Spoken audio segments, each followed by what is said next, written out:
Est-ce la fin du dollar? Alors évidemment non, mais tout de même, le dollar américain a chuté à des niveaux records en 2025. Mais que veut dire exactement cette chute? Comment l'expliquer et quelles pourraient être les conséquences? Salut, c'est Hugo, j'espère que vous allez bien. C'est donc le sujet à la une de ces actualités du jour sur YouTube et en podcast audio sur les plateformes. On fera un point ensuite sur le reste de l'actualité importante du jour. Alors on va y aller étape par étape, on va commencer par le début. Le dollar, c'est donc évidemment la monnaie des États-Unis. Jusqu'ici tout va bien, explication de qualité, mais on va forcément aller un petit peu plus loin. Faut savoir que progressivement au cours du XXe siècle, le dollar est devenu la principale monnaie internationale. Comme on l'expliquait, alors il y a plein de raisons, pour des raisons historiques, économiques, géopolitiques, sur le poids aussi des États-Unis. Le dollar est historiquement considéré comme ce que l'on appelle une valeur refuge. Et quand on parle de valeur refuge, concrètement ce que ça veut dire, c'est que les investisseurs historiquement préfèrent garder de l'argent en dollars par rapport à d'autres devises potentielles, puisque leur argent en dollars a moins de risques de perdre de la valeur par rapport à d'autres devises. Le dollar donc reste fort en quelque sorte globalement au fil des années. Et pour autant, je le disais, malgré toute cette confiance dans la monnaie américaine, le dollar, il a enregistré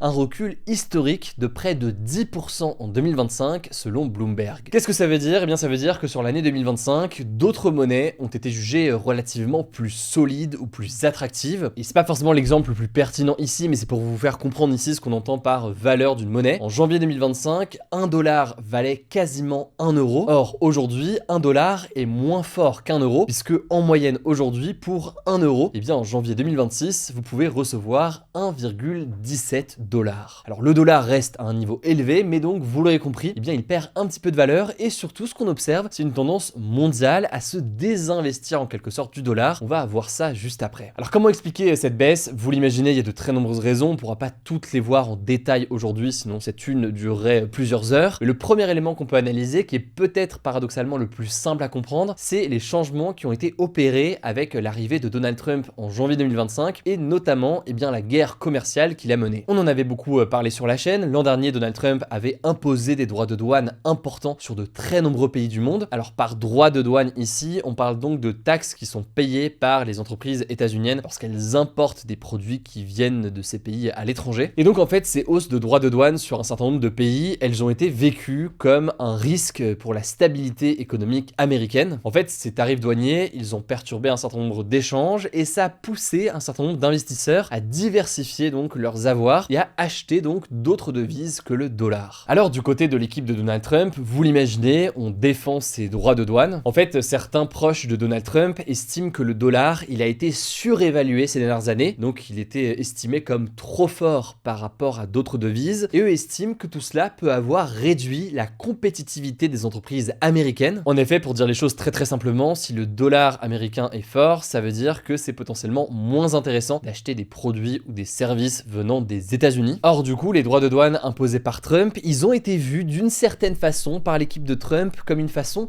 de protéger les entreprises américaines en rééquilibrant en quelque sorte la donne avec donc ces taxes. Mais tout cela, je rentre pas dans les détails, sinon on en parlerait pendant des heures, mais c'est une analyse, un constat ou une solution potentielle qui fait énormément débat et qui est très discutable. Il y a notamment un article du Grand Continent qui analyse tout ça, que je vous mets directement en description si vous voulez en savoir plus. Bon, l'autre chose qu'il faut comprendre, qui a pu perturber ou faire perdre confiance en quelque sorte dans le dollar, c'est les relations tendues entre la Fed, donc la banque centrale américaine, et Donald Trump. L'indépendance d'une banque centrale, elle est cruciale puisque, elle doit prendre des décisions importantes du point de vue de la monnaie, donc du point de vue ici du dollar. C'est par exemple ces questions sur les taux d'intérêt, sur le fait d'injecter davantage de monnaie dans l'économie. Tout cela, c'est des décisions qui doivent se faire sur des bases économiques les plus objectives possibles et non donc sous une pression politique. Alors le truc, c'est que ces derniers mois, Donald Trump a de nombreuses fois attaqué directement la Fed, ce qui a pu inquiéter les investisseurs. Trump souhaite notamment le départ de Jerome Powell, qui est le président de la Fed, donc le président de la banque centrale. Selon les observateurs, Trump en fait a de nombreux désaccords avec Jerome Powell. Pour dire les choses simplement, Trump souhaite une baisse des taux et une politique monétaire qui serait plus accommodante en quelque sorte et qui peut s'apparenter, si on schématise, au fait de faire tourner la planche à billets davantage. Sauf que ce n'est pas tout à fait la position de la Fed aujourd'hui. Et avec une telle politique, certains craignent un affaiblissement du dollar. À noter au passage, mais il y a une forme de paradoxe du côté des États-Unis. Si je schématise les choses, à la fois les États-Unis veulent un dollar qui est fort pour rassurer en fait à l'échelle du monde, attirer justement des investisseurs puisque ce serait vu du coup comme une valeur refuge, et en même temps, les États-Unis peuvent avoir intérêt aussi à avoir un dollar un peu plus faible, on le disait ici avec la position de Donald Trump, un dollar plus faible qui pourrait favoriser l'industrie américaine par rapport à la concurrence, puisque ça deviendrait du coup un peu plus intéressant potentiellement d'acheter des produits ou des services américains. Bon, je suis conscient que c'est pas évident à résumer comme ça en quelques mots, mais la conséquence de tout ça, dans cette forme d'incertitude, c'est que de plus en plus, les pays du monde entier décident de trouver des alternatives et de ne pas reposer uniquement sur le dollar. On peut citer par exemple la question des BRICS, donc le Brésil, la Russie, l'Inde, la Chine et l'Afrique du Sud, tous ces pays combinés à une dizaine d'autres depuis 2024 qui ont décidé de se dédollariser en quelque sorte, le tout en créant des alternatives dans les transactions. Ils ont notamment mis en place un système qui s'appelle BRICS Pay, et c'est un exemple parmi d'autres de tentatives de contourner le dollar pour faciliter les échanges sans avoir à passer par le dollar. Autre chose que l'on peut noter, même si c'est pas directement lié à la question du dollar, mais on peut noter que le prix de l'or, qui est considéré comme une alternative aux monnaies mondiales, atteint aujourd'hui des niveaux historiques. Et cette augmentation, elle n'a pas forcément de lien avec cette question du dollar, mais ça souligne tout de même une certaine tendance des investisseurs à chercher de nouvelles alternatives. Dans tous les cas, c'est une tendance qui me paraissait intéressante à analyser aujourd'hui. C'est un petit défi, je vais pas vous mentir, d'essayer d'expliquer tout ça comme ça en un sujet d'actu du jour. C'est le genre de sujet qu'on a davantage l'habitude de traiter sur des grands formats de quasiment une demi-heure. Mais tout de même, ça me semblait intéressant vu que c'est des sujets dans l'actualité. Surtout, n'hésitez pas à me dire dans les commentaires, que ce soit sur YouTube ou encore sur Spotify, si jamais c'était clair ou s'il y avait d'autres choses à expliquer. Encore une fois, on prendra le temps d'améliorer tout ça. Je vous laisse avec Léa pour le reste de l'actualité importante du jour et je reviens juste après. Merci Hugo et bonjour à tous. On commence avec une mise à jour sur la situation en Iran. La répression contre les manifestants qui réclament la chute du régime islamique en place depuis 1979 s'intensifie. Au moins 3428 manifestants ont été tués et des milliers blessés depuis le début de la contestation fin décembre, selon le dernier bilan de l'ONG Iran Human Rights. Alors ces chiffres, ils sont difficiles à vérifier et probablement sous-estimés, d'autant plus que la coupure d'internet imposée par le régime depuis jeudi dernier reste en vigueur, selon l'ONG de surveillance de la cybersécurité NetBlocks. Face à la situation, le ministre des Affaires étrangères français, Jean-Noël Barrot, a dénoncé sur RTL, je cite, « la répression la plus violente dans l'histoire contemporaine de l'Iran ». Il a appelé les 900 Français actuellement en Iran à ne pas se déplacer, évoquant des manifestants abattus à bout portant par des armes d'assaut et des cadavres qui s'entassent dans des sacs dans des hôpitaux surchargés. Les groupes de défense de droits humains craignent un usage massif de la peine de mort contre les manifestants arrêtés. On continuera évidemment à vous tenir au courant de la situation. Deuxième info, le Danemark va renforcer sa présence militaire au Groenland, un territoire autonome qui est sous son contrôle. C'est ce qu'a annoncé le ministre de la Défense danois ce mercredi. Cette déclaration intervient alors que le président des États-Unis Donald Trump a menacé une nouvelle fois ce dimanche de prendre le contrôle du Groenland, je cite, d'une manière ou d'une autre. On en a déjà parlé plusieurs fois en une, si vous voulez en savoir plus. Alors suite à ça, le premier ministre du Groenland a déclaré ce mardi qu'entre les États-Unis et le Danemark, son gouvernement choisirait le Danemark. Pour Donald Trump, je cite, cela va être un gros problème pour lui. De son côté, le ministre danois de la Défense a déclaré ce mercredi insister au sein de l'OTAN sur davantage d'exercices et une présence accrue de l'OTAN dans l'Arctique. À noter que le Danemark, comme les États-Unis, font partie de cette alliance politico-militaire de pays occidentaux. En tout cas, face à la situation, une réunion entre les chefs de la diplomatie danoise et groenlandaise était organisée ce mercredi à la Maison-Blanche aux États-Unis pour discuter avec l'administration Trump de l'avenir du Groenland. On suivra ça. Troisième info, 10 jours après l'enlèvement au Venezuela de Nicolas Maduro par les États-Unis, le pays a commencé à libérer des prisonniers américains. C'est ce qu'a annoncé ce mardi un responsable du département d'État américain. C'est la présidente par intérim vénézuélienne Delcy Rodriguez qui a ordonné cette libération. Alors le département d'État américain n'a pas donné plus de détails sur la libération de ces prisonniers, ni précisé combien avaient été relâchés, mais il a tout de même salué, je cite, une étape importante dans la bonne direction. D'ailleurs, le président américain Donald Trump a aussi affirmé avoir annulé une nouvelle attaque américaine sur le Venezuela. En tout cas, le pouvoir vénézuélien avait déjà annoncé ce lundi avoir libéré 116 personnes, mais on ne sait pas combien d'Américains cela comprenait. Quatrième info, le jeu vidéo Roblox serait un repère de pédocriminels, selon la haute commissaire à l'enfance Sarah El Haïry. Alors, on parle plus précisément de la messagerie qui se trouve sur le jeu vidéo en ligne américain. Selon Sarah El Haïry, de nombreux prédateurs l'utilisent pour contacter des mineurs. Faut savoir que c'est pas la première fois que Roblox est pointé du doigt. Aux États-Unis, le jeu est confronté à de multiples actions en justice lancées par des citoyens américains et des procureurs d'État, comme en Louisiane ou au Kentucky. Le procureur général républicain du Texas, Ken Paxton, avait déjà qualifié le jeu en novembre de terrain de jeu pour les prédateurs. Roblox est fréquenté par près de 150 millions de joueurs chaque jour. Il est très populaire chez les enfants et les adolescents. Pour vous donner une idée, en 2024, les moins de 13 ans représentaient près de 40% de ses utilisateurs. L'entreprise a donc fini par renforcer son contrôle parental et en activant un système de vérification d'âge obligatoire pour pouvoir accéder à la messagerie de la plateforme. Cinquième info, l'année 2025 est la troisième année la plus chaude jamais enregistrée dans le monde selon l'observatoire Copernicus. La température moyenne mondiale était de 14,97 degrés, soit 1,47 degrés au-dessus des niveaux pré-industriels, donc entre 1850 et 1900. Les deux années les plus chaudes restent 2023 et 2024. Le rapport précise que chaque mois de l'année 2025, sauf février et décembre, a été en moyenne plus chaud que le même mois de n'importe quelle année avant 2023. À noter que les 11 dernières années ont été les 11 plus chaudes jamais enregistrées selon l'observatoire. C'est aussi la première fois que 3 années consécutives dépassent le seuil critique de plus 1,5 degré par rapport à l'ère pré-industrielle, un seuil fixé en 2015 par l'accord de Paris. Le dépassement de ce seuil de façon durable se produira probablement, je cite, d'ici la fin de la présente décennie, soit plus d'une décennie plus tôt que prévu, d'après l'observatoire. Pour rappel, ces records de chaleur sont liés au dérèglement climatique d'origine humaine et aux émissions de gaz à effet de serre, et ils devraient s'intensifier avec les années si rien n'est fait. Et on finit avec cette actu, Claudette Colvin, une figure des droits civiques aux États-Unis, est morte à 86 ans ce mardi au Texas. En mars 1955, alors qu'elle avait 15 ans, elle avait refusé de céder son siège à une femme blanche dans un bus de l'État de l'Alabama, comme l'exigeait la loi de l'époque. Son action avait alors lancé un premier mouvement de résistance passive contre la ségrégation, donc la séparation systématique des personnes noires et blanches dans la plupart des lieux publics. À noter que 9 mois plus tard, en décembre 1955, Rosa Parks, une autre figure des droits civiques américains, était arrêtée en Alabama après avoir refusé elle aussi de céder sa place à un passager blanc dans un bus. Merci beaucoup Léa pour ces actualités du jour. Encore une fois, je le disais, très preneur de vos retours sur ce premier sujet. On essaie d'aller sur des sujets économiques importants, mais qui sont pas toujours évidents parfois à traiter en quelques minutes, donc n'hésitez pas à me dire. Prenez soin de vous, prenez soin de vos proches, et puis je vous dis à demain pour une nouvelle vidéo.